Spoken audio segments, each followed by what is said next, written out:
আসসালামু আলাইকুম। আজকে যা যা রান্না করব সবই শেয়ার করব আপনাদের সাথে। ভিডিওগুলো দেখতে হলে প্রথম থেকে শেষ পর্যন্ত দেখতে হবে। আর আশা করি আজকের রেসিপিগুলো আপনাদের খুবই ভালো লাগবে। প্রথমে আমি ডাল রান্না করব, এর জন্য মসুরের ডাল আমি ভালো করে ধুয়ে নিয়েছি।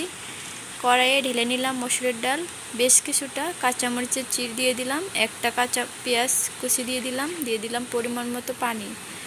পানিটা দেওয়া হয়ে গেলে এখানে দিয়ে দেবো আমি স্বাদমতো লবণ, হলুদের গুঁড়া। চুলাটা অন করে আমি ঢাকা দিয়ে বেশ কিছুক্ষণ সময় ধরে রান্না করে নেব। ঢাকাটা খুলে দেখে নেব এটার পানিটা কিন্তু একদমই শুকিয়ে গেছে। এই পর্যায়ে আমি একটা ডাল ঘুটনি দিয়ে এটা ঘুটিয়ে নেব। বেশ কিছুক্ষণ আমি এটা একটু নাড়াচাড়া করে নিয়ে নিছি। আর এই পর্যায়ে আমি এখানে অ্যাড করে দেব পানি। পানিটা আমি পরিমাণ মতো দিয়েছি। আজকে ডালটা রান্না করব ঘন করে। পানিটা দেওয়া হয়ে গেলে আমি একটু নাড়াচাড়া করে ঢাকা দিয়ে আবারও বেশ কিছুক্ষণ সময় ধরে রান্না করে নেব। তো এরপর যে ঢাকাটা খুলে একটু দেখে নেব, ডালটা কিন্তু আমার মোটামুটি রান্না শেষের দিকে, আর অনেকটাই ঘন হয়ে আসছে। এ পর্যায়ে আমি চুলা থেকে নামিয়ে নেব ডালটা।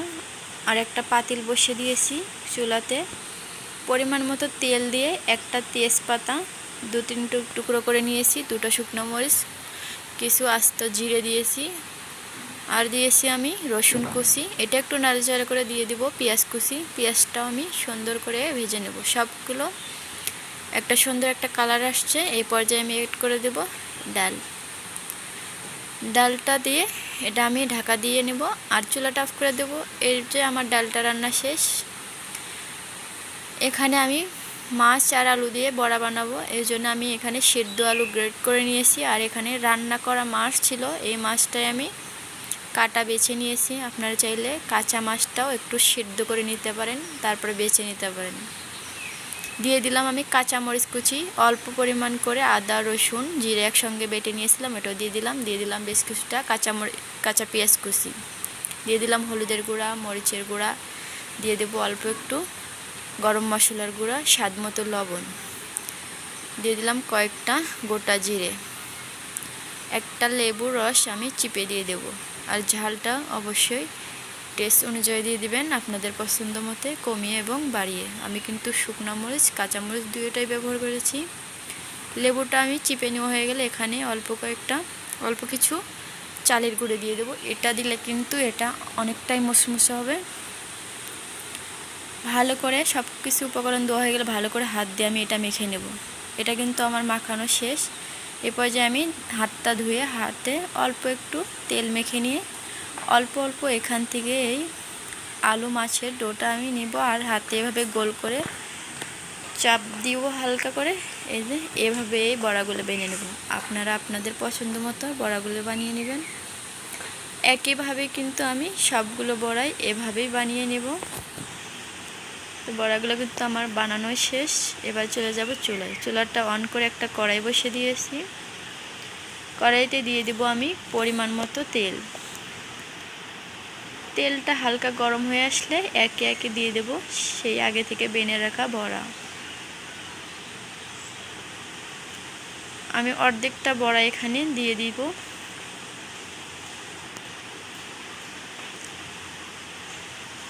অর্ধেকটা বড়া কিন্তু আমি দিয়ে দিছি আর অর্ধেকটা রেখে দিয়েছি। আর এটা কিন্তু দেখতে দেখতে এক পৃষ্ঠে ভাজাও হয়ে গেছে। এটা আমি একটা কাঁটা চামচ দিয়ে উল্টিয়ে নেব। কাঁটা চামচ দিয়ে কিন্তু একে একে সবগুলো বড়াই আমি এভাবে উল্টিয়ে নিচ্ছি। আর সবগুলো বড়াই কিন্তু আমার উল্টানো হয়ে গেছে।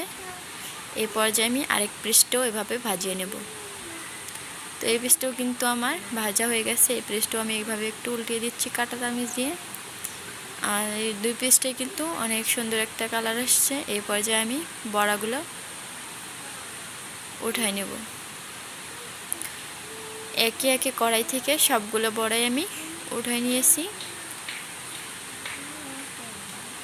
ওই একই তেলেতে আমি বাদ বাকি যে বড়া ছিল এটাও ভেজে নেব। আর দিয়ে দেবো অল্প কিছু তেল। বড়াগুলো আমার ভাজা শেষ। এটা আমি নামিয়ে নেব। একইভাবে কিন্তু এই বড়াগুলো ভাজিয়ে নিয়েছি। এবার চলে যাব আমি বেগুন আর ডিম একসঙ্গে ভেজে নেব। এর জন্য আমি এখানে একটা বড় সাইজের বেগুন নিয়েছি, গোল বেগুন, আর 2টা ডিম নিয়েছি। বেগুনগুলো আমি কিন্তু কেটে ধুয়ে নিয়েছি। এভাবে আমি চাকচাক করে বেগুনগুলো কেটে নিয়েছি। এই পর্যায়ে আমি বেগুনের মাঝখানে যে নরম অংশটা থাকে এটা আমি বের করে নেব। তো এক হাতে ভিডিও করার জন্য আমি এটা দেখাতে পারতেছি না। এই যে এইভাবে আপনারা এর থেকে ভেতরের অংশটা বের করে নেবে। একে একে সবগুলো বেগুন আমি কেটে নিয়েছি। এগুলো তো আমি এখন দিয়ে দেবো। এই যে এখানে আমি কিন্তু ভেতরের অংশটা এটা মানে বেশি অর্ধেকটা রেখে দেবো, আর অল্প কিছুটা এভাবে ছোট ছোট কিউব করে কেটে নেব। 2টা ডিম আমি ভেঙে নিয়েছি, আর এটার ভিতরে আমি দিয়ে দেবো অল্প একটু হলুদের গুঁড়া, মরিচের গুঁড়া, অল্প একটু লবণ দিয়ে এটা আমি মেখে নেব। আর এখানে যে ডিমটা আমি ভেঙে নিয়েছিলাম এখানে দিয়ে দেবো সেই বেগুন আর নরম অংশটা। এটা দিয়ে দেবো পেঁয়াজ কুচি, দিয়ে দেবো মরিচ কুচি, হলুদের গুঁড়া, দিয়ে দেবো মরিচের গুঁড়া, দিয়ে দেবো আমি স্বাদ অনুযায়ী লবণ, আর অল্প একটু দিয়ে দেবো গরম মশলার গুঁড়া। এটা দিয়ে আমি ভালো করে রেখে দেবো। আর এখানে কড়াইতে তেল দিয়ে তেলটা হালকা গরম হয়ে আসলে দিয়ে দেবো সেই মাখানো বেগুনের চাকচাকগুলো। আর এখানে যে ডিমের মিশ্রণটা এটা আমি ভালো করে মিশিয়ে নেব। এটা আমার রেডি। এবার একটা তামিজ দিয়ে এভাবে বেগুনের যে মাঝখানে ফাঁকা অংশটা এটা আমি দিয়ে দেব। এটা আমি এভাবে মুখটা ভরে নেব। সবগুলো বেগুনি কিন্তু আমি এভাবে দিয়ে দিছি। আর এক পিসটা কিন্তু আমার ভাজা হয়ে গেছে, এটা আমি উল্টিয়ে দেব। এটা শুধু ভাত দিয়ে খেতে খুবই ভালো লাগে, এর সাথে আর কিছু লাগবে না এভাবে ডিম আর বেগুন ভাজা থাকলে। তো একইভাবে কিন্তু আমি উল্টিয়ে পাল্টিয়ে বেগুন আর ডিমের এই বেগুন ভাজাটা আমি ভাজিয়ে নেব। বেগুনগুলো কিন্তু আমার ভাজা হয়ে গেছে। এবার আমি একে একে বেগুনগুলো উঠাই নেব। বেগুনগুলো আমি উঠাই নিয়েছি। আজকের রেসিপিটি এই পর্যন্তই। আজকের রেসিপিটি কেমন লাগলো, ভালো লাগলে অবশ্যই লাইক কমেন্ট শেয়ার করবেন। যারা আমার ফেসবুক থেকে দেখছেন তারা অবশ্যই একটা লাইক দিয়ে ফলো দিয়ে রাখবেন। আর যারা আমার ইউটিউব চ্যানেল থেকে দেখতেছেন তারা অবশ্যই সাবস্ক্রাইব করে দিবেন। সবাই ভালো থাকবেন, সুস্থ থাকবেন। আল্লাহ হাফেজ।